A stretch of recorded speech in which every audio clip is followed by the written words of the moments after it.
Hayaan niyo akong sumama. Ano ka mo? Huwag na, Jiro! Wala ka namang kinalaman sa mga nangyayari dito. Pabayaan mo ako. Itigil niyo na tong dalawa. Kasa nakikiusap ako sa'yo. Hindi pwede. Bitiwan mo na ako. Hindi, Jiro! Basta ayoko! Ano ba naman to? Kung ako sa'yo, hindi na ako haharang dyan, Alice. Ayan, hindi ko na pinatulan, ha? Hindi ko siya sinaktan dahil lang sa'yo. Salamat. Alice! Huwag kang sasama! Tumahimik ka, Teniente. Alam ko na hindi mo alam ang totoong sitwasyon dito. Si Alice ay isang... Kasa! Umuwi na tayo, Alice.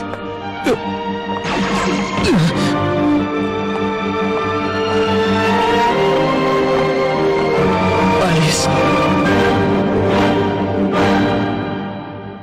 11th yard.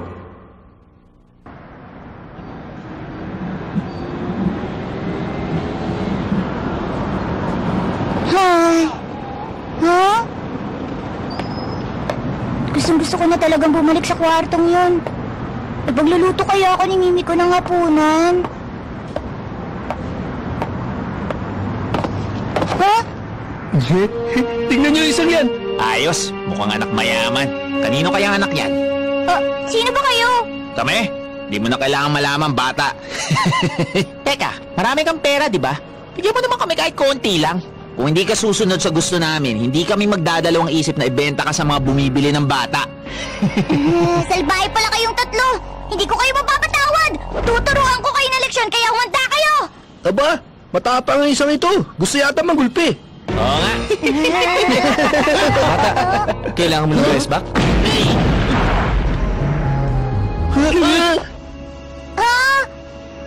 Ikaw pala si Alman! Kumusta? Nagkita ulit tayo. Kotaro. Sandali lang. Mag-isa ka lang? Nasaan na ba yung kapatid mo? Ang totoo niyan...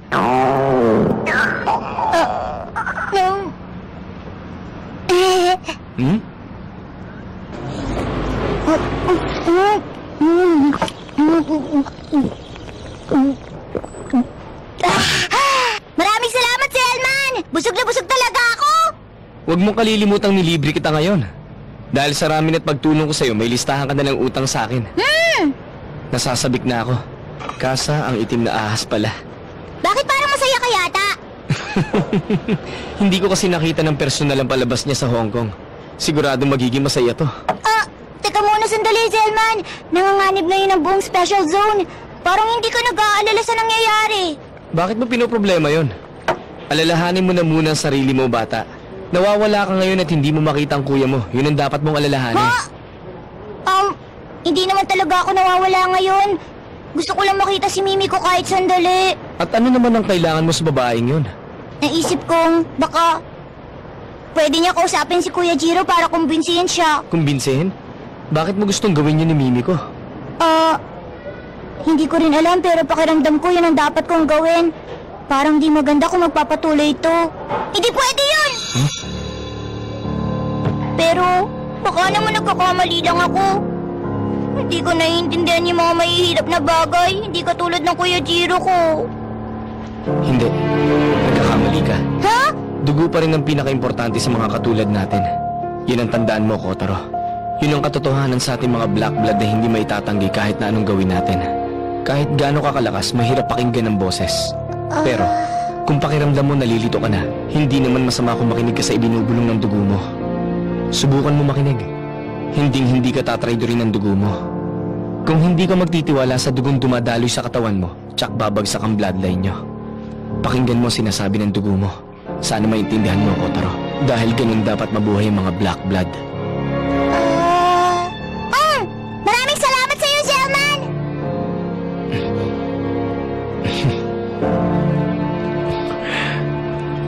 Sige, hahanapin ko na si Mimi ko. Samahan na kita. Ha? Kahit ako, gusto ko uli siya makita at makausap. Sasama mo kung hanapin siya? Wow! Ayos! Sige, doon na tayo magsimula! Nanganganib na yun ang buong special zone kaya kailangan kumilos na tayo! Ha? Teka, hindi ba ang sabi nilang lahat malakas ka raw? Oh, malakas nga ako. Sino kaya mas malakas sa inyo nung si Kasa? Mananalo ka kaya? Sa tingin mo?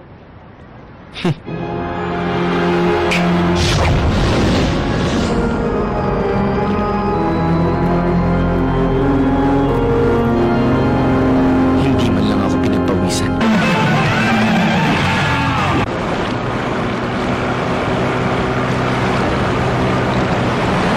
Ano ka ba, Mimiko? Suntok sa buwan tong gagawin natin. Kahit ipagpatuloy natin to, napakaliit lang ng chance ang mahanap natin ng Silver Blade. Pero wala na rin tayong maisip na ibang paraan. Simulan na natin sa paghahanap sa mga hotel sa paligid. Masigla ka. Ito nga ba ang totoong kapangyarihan yung mga Red Blood? Oh? Wala. Siya nga pala, yung tungkol sa 11th yard na pinag-usapan natin. Sa palagay ko talaga, hindi lang basta usap-usapan ng mga tao ang lugar na yon. Bakit naman? Parang halos magkasabay lang ginawa ang Special Zone at ang development ng kumpanya ninyo. At ang totoo, mukhang kontrolado ng Order Coffin Company ang buong Special Zone. Kung may kayamanan nga mula sa Hong Kong na nandito sa Special Zone, siguradong alam yun ng Order Coffin Company. Hindi ba meron ng lalaking lumapit sa kumpanya nyo at nagtanong tungkol sa sinasabi ko sa'yo? Oo, totoo yun, pero... Pag-isipan mong mabuti, Mimiko. Maaring hindi yun alam ng mga regular na empleyadong tulad mo. Pero tsak alam yun ng mga empleyadong galing ng Hong Kong. Teka, huwag ka muna magsalita ng tapos, Miss Wong. Nagtataka ako. Bakit parang napaka-importante sa'yo ng 11th yard? Ang totoo niyan. Hello? Hibari?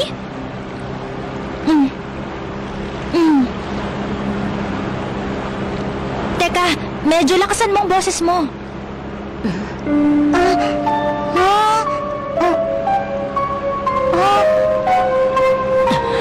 Alice?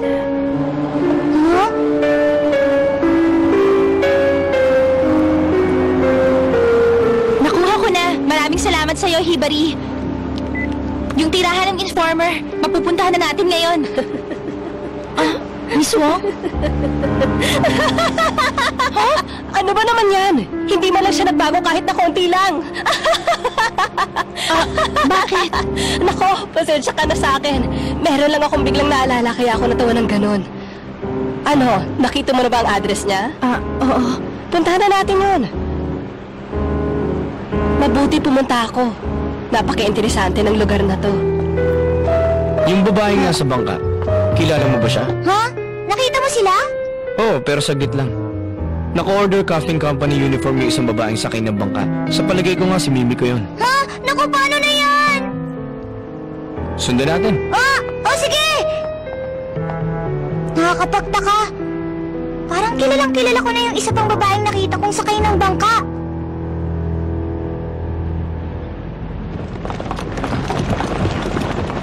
Pwede natin gawin ang kahit na ano rito. Hindi tama. Bakit may mga vampira rito? Baka infected na sila. Hindi pa.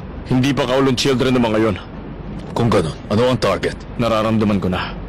Pero hindi ko pa rin masabi kung ano yon. Ay nako, sa totoo lang, hindi magandang pakiramdam ko rito, Jiro. Kapag nabuking tayo ni Sang, siguradong ibibitin ako ng patiwarik na matandang yun. Ang sabi ni Kate, kaya na raw nila kahit walang anumang tulong mula sa'yo. Ano? Asasama talaga nila! Number 1 ako sa department namin! Ay, Bjorn, nakakawalang gana. Pwede ba mamaya ka na magmaktul dyan? Baka sa mga oras na to meron ng masamang nangyari kay Kotaro. Pakiusap lang, tulungan mo ko, Rinsuke. Huwag ka naman masyadong mapraning dyan, Jiro. Kahit anong sabihin mo, black blood pa rin ang kapatid mo si Kotaro. Kahit ipasagasa mo siya sa piso na hindi agad siya mamamatay. Pero napakalaking posibilidad na nasa special zone si Kasa ngayon. Kaya nga hindi ko pwedeng hayaang mag-isang kapatid kong si Kotaro. Kaya kung pwede, pakinggan mo ako. Huwag ka kasi masyadong OA sa pag-aalala. Kung palalakihin mong maliliit na bagay, lalo lang lalala ang sitwasyon. Nakuha mo ba, Jiro? Hindi naman kayo ang totoong habol ng Kowloon Children, kaya pwede ka mag-relax dyan. Anong sabi mo, Rinsuke? Ganyan din ang sinabi ni Ken. Hindi raw kami ang pakay ni Kasa. Kung ganun, anong bagay ang meron dito at handa niyang isakripisyong buhay niya? Kasi, ang totoo niyan, May alam ka sa bagay nito. well, medyo... Magsalita ka na ngayon! Matagal na ito naglalaro sa isip ko. Ang mga kondisyon sa pagpasok dito at ang barrier ni Sei. Parang ganito rin ang nangyari sa Sacred War sa Hong Kong dati. Ganun ba? Baka feeling mo lang yun. Hindi ba? Ay! Wag, Zero! Itigil mo yan! Rinsky!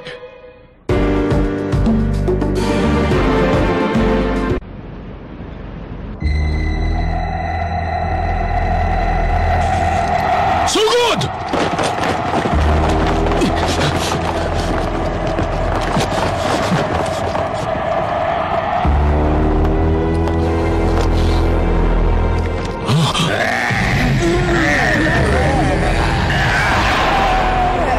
Ba't ganito?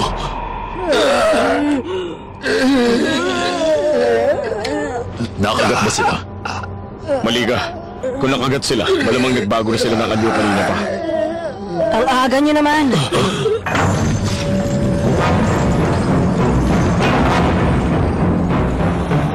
Yafurichaw!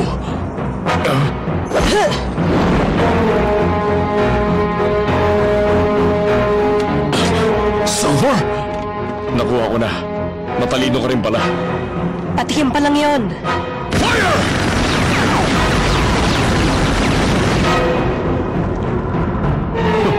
Mukhang kahit pa paano meron ka rin palang ibubuga, bata. Nasaan na ngayon ang kapatid mo? Dapat mas alalahanin mo kung paano kayo makakalis ng buhay kaysa itanong kung nasa ng ate ko. Tingin ko mukhang nandito na sa loob ang lahat ng mga tauhan nyo. Mas masaya siguro kung sa kanila na lang ako magsisimula. Anong kamo? Lilinawin ko lang to, Bubwit. Nung pa lamang mga sandaling tumayo ka sa harapan ko, tapos na kaagad ang labang ito. Yan ang makikita natin.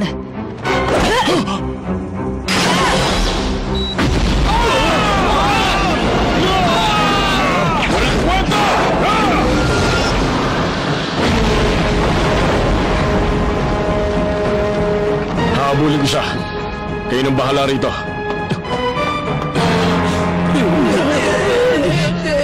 Ano ba yan? Dahil ko pa manikan de Susi. Si Kane, tama ba? Tama. Kitams, hindi ko talaga pwedeng sabihin sa'yo. Ikaw kasi pinilit mo akong dumaldal. Libre mo na itong merienda. O sige, tutulungan kita sa isang kondisyon. Anong kondisyon? Gusto ko, mag-sorry ka muna kay Mimi ko, maliwanag? Puro kapahamakan lang ang idinudulot ko sa mga tao. Kaya, Uy, hindi naman ganun kasama ang tingin ko sa'yo. Masyado ka lang talaga malupit sa sarili mo. baka nakakalimutan mo, vampira ako. Ito ang special zone. Kaya wag mong malitin ang mga taong nakatira dito. Ay, sige, Deadman na. Tara, malis na tayo. Alam mo kung saan dapat pumunta? Di pa. Paano tayo pupunta sa... Ano ka ba? May access ako sa classified information. Investigador ako, hindi ba?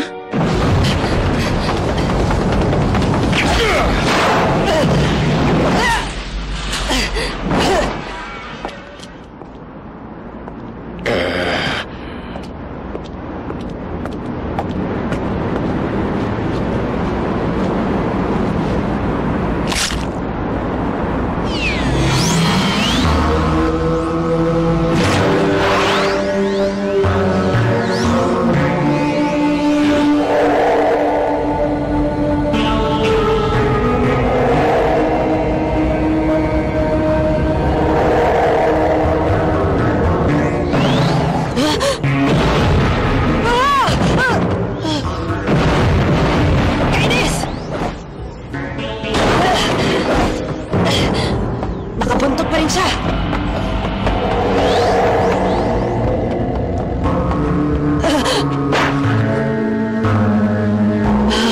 Wala ka nang kawala.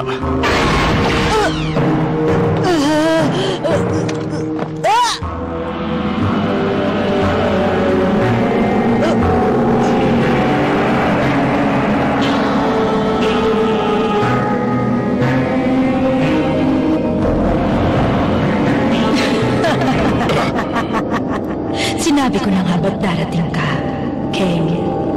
Tingin ko atap na atap ka na talagang makita ko. Tama ba? Pero hindi pwede.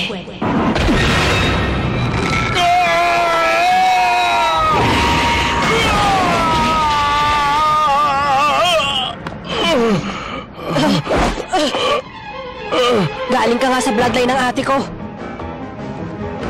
Kane Warlock, ang bayani ng Sacred War, ang pinuno ng pamilya Warlock, ang mandirigma ng asul na lobo na mula sa dugo ng angkan ng mangkukulam na si Morgan. Ang pangalan ko ay Yafuri Chow, ang direct descendant ng Kowloon King at ako rin ang nakababatang kapatid ni Cassandra Jill Warlock. Alam kong patikim pa lang yan ang malakas na kapangyarihan mo. Ano pa bang aasahan ko sa isang old blood? Mayabang na bubuwit. Tama ng daldal, maglaban na tayo!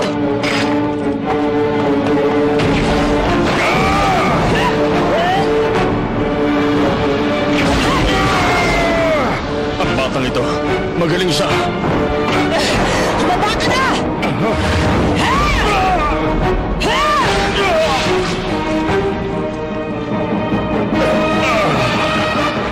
Alam mo, gusto ko yung mga mata mo. Hindi ka lang nakatingin sa kapatid ni Ate Casa, nakatingin ka kay Yafuri Chow. Ayusin mo ang paghawak ng espada. Madali talaga makalimot sa basic sa mga bata. Ang lakas naman ang loob mo magyabang. Sa tingin mo ba malakas ka na? Ano ka mo? Kahit konti wala kang karapatang pagsalita na ako ng ganyan tanda! Bakit ganito? Lipas na ba talaga ang panahon ko? Hindi na. Masyado ko siya minaliit. Tapusin na natin to! Ay, wala ka pala eh. Ito lang ba talaga ang magagawa ng isang bayani ng Sacred War? Sa bagay, tama naman si Ate Casa, mahirap kang pabagsakin. Ang totoo, nag-enjoy ako sa laban natin. Hindi tulad ng laban namin ni Silverblade kahapon. Anong sinabi mo? Naglaban kasi kaming dalawa ni Silverblade kahapon. Kaso hindi ako nasiyahan. Parang hindi nga laban ang nangyari. Kaya ngayon hindi ko maintindihan kung bakit interesado si Ate Casa sa isang tulad niya. Paano na? Anong gagawin mo ngayon? Bilang isang old lad, siguradong hindi ka na magpapatalo ng ganito. Okay lang ba sa'yo na tapusin kita rito sa tambakan? O baka naman... Ha?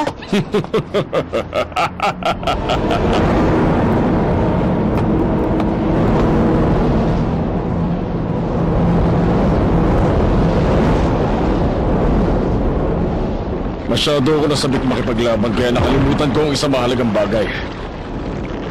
Wala na akong mukhang maihaharap kay Master Yu. Anong sinasabi mo dyan? Gusto mong malaman? Matinding ganan! Yun ang tinutukoy ko! Sa oras ng nalobo! Nalobo na! Tumanda ka na!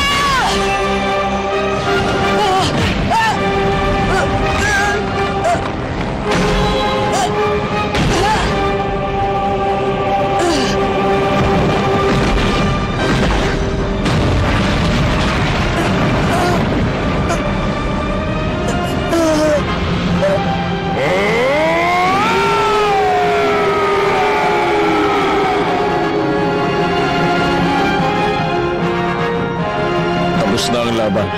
Kaya isaksak mo to sa kukote mo. Nakahanda ang lalaking yun ay sakripisyo ang buhay niya sa laban. Kaya alam kong walang magagawa laban sa kanya si Mistress Casa. Isa siyang bayanang nagligtas sa mundo at walang pag-aalinlangan niyang tinapos sa mga ninuno niya.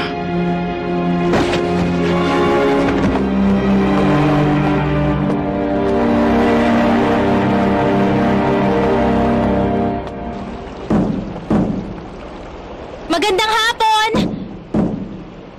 May tao ba dyan sa loob? Bukas? Tao po!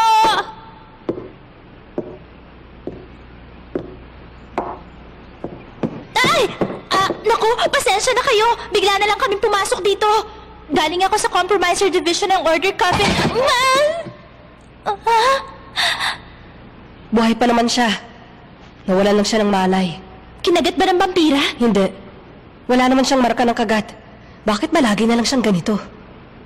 Ha? Pero ang sabi ni Hibari, nagkita sila ng lalaking to kahapon lang. Ano yun? Sandali.